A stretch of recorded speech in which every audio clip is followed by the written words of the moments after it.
Hi, I'm DeHaven from Coldwell Banker, Global Luxury, and I'm inviting you to join me today on one of the best resources in the Twin Cities, Lake Minnetonka.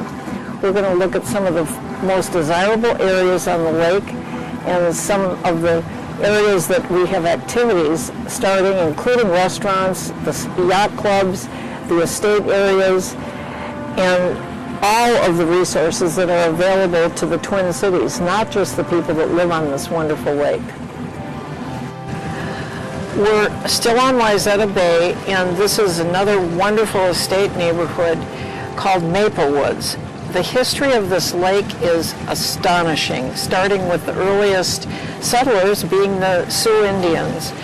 And there were hotels on the lake. It was a destination lake for many people as a vacation spot. The house with the flagpole is on a point in Maplewoods called Cedar Point, and it reaches around the corner to Spirit Knob, sometimes known as Breezy Point. Spirit Knob, I had the pleasure of living on at one time.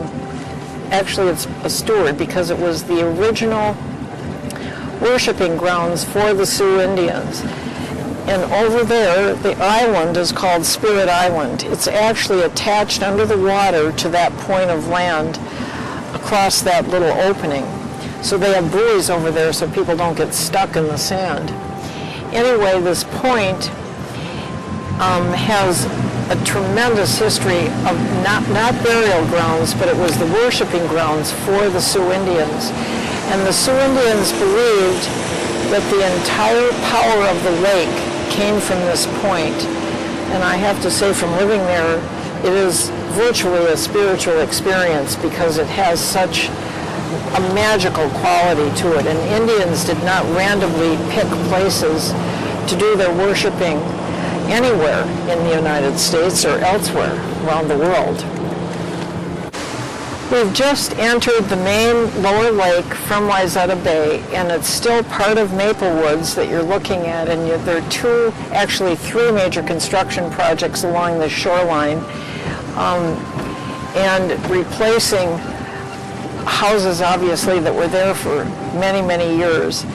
The project that you see straight ahead, there was a beautiful old French chateau that was taken down, but it never really had much presence to the lake because the windows were so small. So now, of course, the new home will have many windows, just as this contemporary does.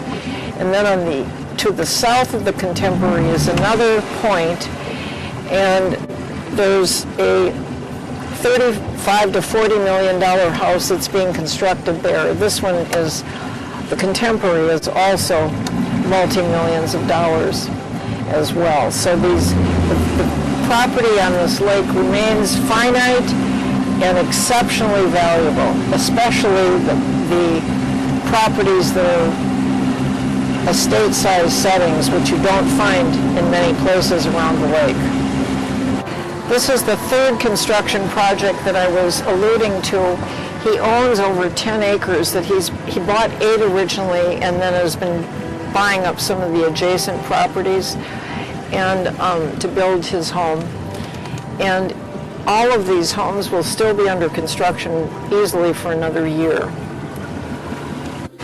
The house you're looking at now on the main lake the property belonged to Grace Lindley McKnight, and it was always one of the best properties in Maplewoods, and this was one of the first big estates that was built on the lake about 30 years ago. And of course it was an anomaly at the time, and this area used to have tons of trees, and they of course wanted to expand the view to the whole lower lake, so the lakeside trees were taken down. And in case someone can't guess, he's a big fan of the Gophers because his canopy is maroon and gold. Anyway, this is still part of Maplewoods, and we're going now into Robinson's Bay, which is one of the highest demand bays on the lake. And the reason is, in part, because it's partly sheltered from the rest of the lake, but it's west facing, and it has some of the best sand beach on the entire lake.